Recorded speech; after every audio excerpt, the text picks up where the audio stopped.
बोलो श्री गिरिराज महाराज की जय। कृष्ण कन्हैया लाल की जय। अखंड मंडलाकारं व्याप्तं येन चराचरं तत्पदं दर्शितं येन तस्मै श्री गुरुवे नमः। भक्ताविलासाचरितानुसारी दुग्धाधिचूरेण यशो विसारी कुमारिकानंदित घोष नारी मम प्रभु श्री गिरिराजधारी। बोलो गिरिराज महाराज की जय। हम आप सब भगवान की वाणी भगवद गीता का सत्संग श्रवण कर रहे हैं, जिसमें अभी तक हमने चतुर्थ अध्याय के 21वें श्लोक तक का सत्संग किया। आइए आगे चलते हैं। यदृश्यालाभ संतुष्टो द्वंद्वातीतो विमत्सरः समासिद्धा विसिद्धौ च कृत्वापि न निबध्यते। यहाँ 22वें श्लोक में भगवान कहते हैं यद्यश्यलाभा संतुष्टा। कर्मयोगी निष्काम भावपूर्वक संगोपांग रीति से संपूर्ण कर्तव्य कर्म करता है और फल प्राप्ति का उद्देश्य ना रखकर कर्म करने पर फल के रूप में उसे अनुकूलता या प्रतिकूलता, लाभ या हानि, मान या अपमान, स्तुति या निंदा, जो कुछ भी मिलता है उससे उसके अंतःकरण में कोई भी किसी भी प्रकार का असंतोष नहीं होता। जैसे वह व्यापार करता है तो उसे व्यापार में लाभ हो या हानि हो, उसके अंतःकरण पर इसका कोई असर नहीं पड़ता। वह हर एक परिस्थिति में समान रूप से हमेशा संतुष्ट रहता है, क्योंकि उसके मन में उनकी फल की इच्छा नहीं है। तात्पर्य यह है कि व्यापार में उसे लाभ हानि का ज्ञान तो होता है तथा वह उसके अनुसार यथोचित चेष्टा भी करता है, पर परिणाम में वह सुखी दुखी नहीं होता। यदि साधक के अंतःकरण पर अनुकूलता प्रतिकूलता का थोड़ा सा असर भी पड़ जाए तो भी उसे घबराना नहीं चाहिए, क्योंकि साधक के अंतःकरण में वह प्रभाव स्थायी नहीं रहने वाला, टिकेगा नहीं, उसके मन में मिट जाता है। उपर्युक्त पद में आया है कि लाभ शब्द प्राप्ति के अर्थ में जिसके अनुसार केवल लाभ या अनुकूलता मिलना ही लाभ नहीं है, प्रत्युत लाभ हानि अनुकूलता प्रतिकूलता आदि जो कुछ प्राप्त हो जाए वह सब लाभ ही लाभ है।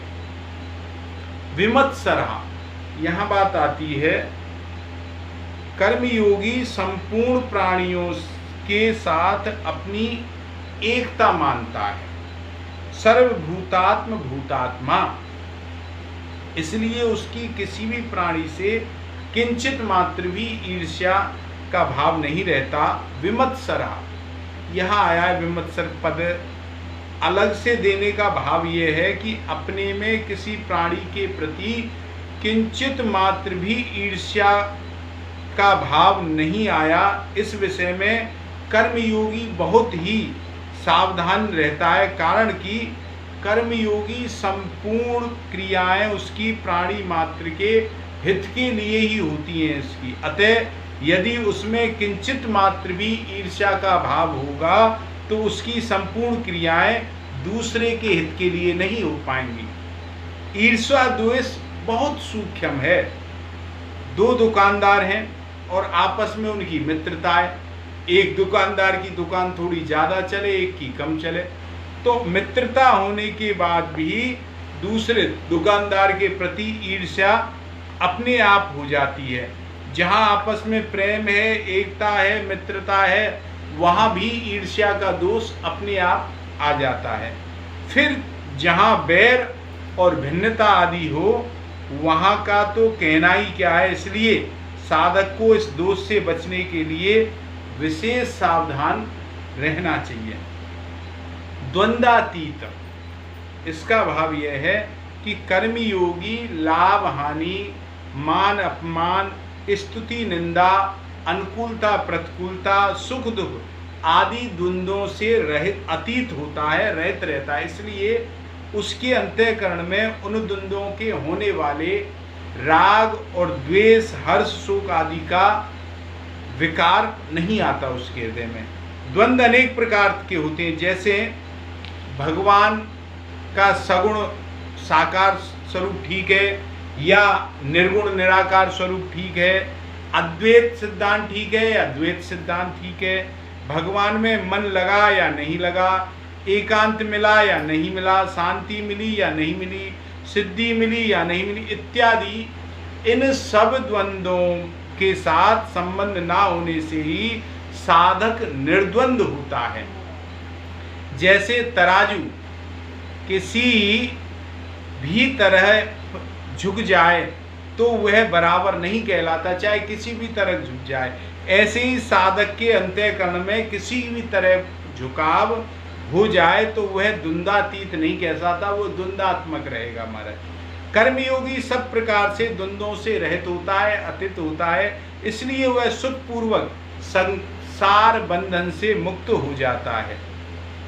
समा सिद्धाव सिद्धौ चा, किसी भी कर्तव्य कर्म का निर्विघ्न रूप से पूरा हो जाना सिद्धि है, और किसी प्रकार के विघ्न बाधा के कारण उसका पूरा ना होना असिद्धि है। कर्म का फल मिल जाना सिद्धि है और ना मिलना असिद्धि है। सिद्धि और असिद्धि में राग, द्वेष, हर्ष और शोक आदि विकारों का ना होना ही सिद्धि आदि में सम रहना कहा जाता है।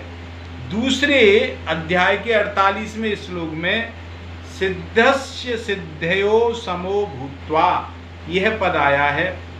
अपना कुछ भी नहीं है, अपने लिए कुछ भी नहीं है चाहिए, और अपने लिए कुछ भी नहीं करना है। ये तीनों बातें जीव यदि ठीक ठीक अनुभव में आ जाए तभी सिद्धि और असिद्धि में पूर्णतः समता आ जाएगी उसकी में।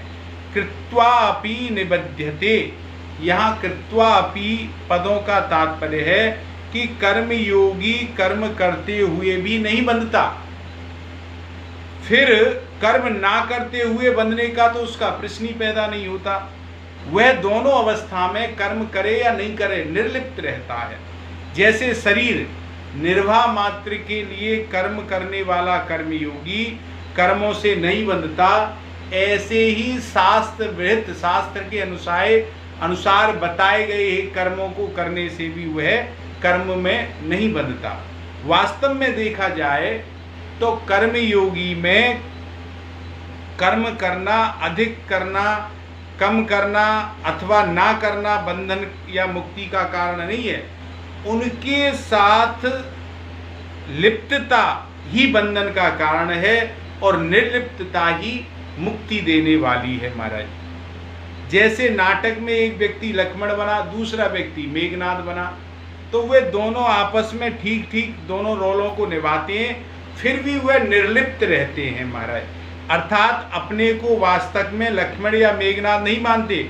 ऐसे ही कर्मयोगी अपने वर्ण, आश्रम आदि के अनुसार कर्तव्य का पालन करते हुए भी उनसे वह निर्लिप्त रहता है, अर्थात उनसे अपना कोई संबंध नहीं मानता। संबंध नित्य निरंतर रहने वाले स्वरूप परमात्मा के साथ ही वह मानता है, और संसार प्रतिक्षण परिवर्तनशील प्रकृति के साथ वह अपना संबंध नहीं मानता। इसीलिए उसकी स्थिति स्वाभाविक ही समता की रहती है। समता में स्थित रहने के से वह कर्म करते हुए भी उनमें बंधता नहीं है। यदि विशेष विचार पूर्वक देखा जाए तो समता स्वतः सिद्ध है। यह प्रत्येक मनुष्य का अनुभव है कि अनुकूल परिस्थितियों में हम जो रहते हैं, प्रतिकूल परिस्थिति आने पर भी हम वही रहते हैं। यदि हम वही एक ही ना रहते तो दो अलग अलग अनुकूल और प्रतिकूल परिस्थितियों का ज्ञान कैसे होता।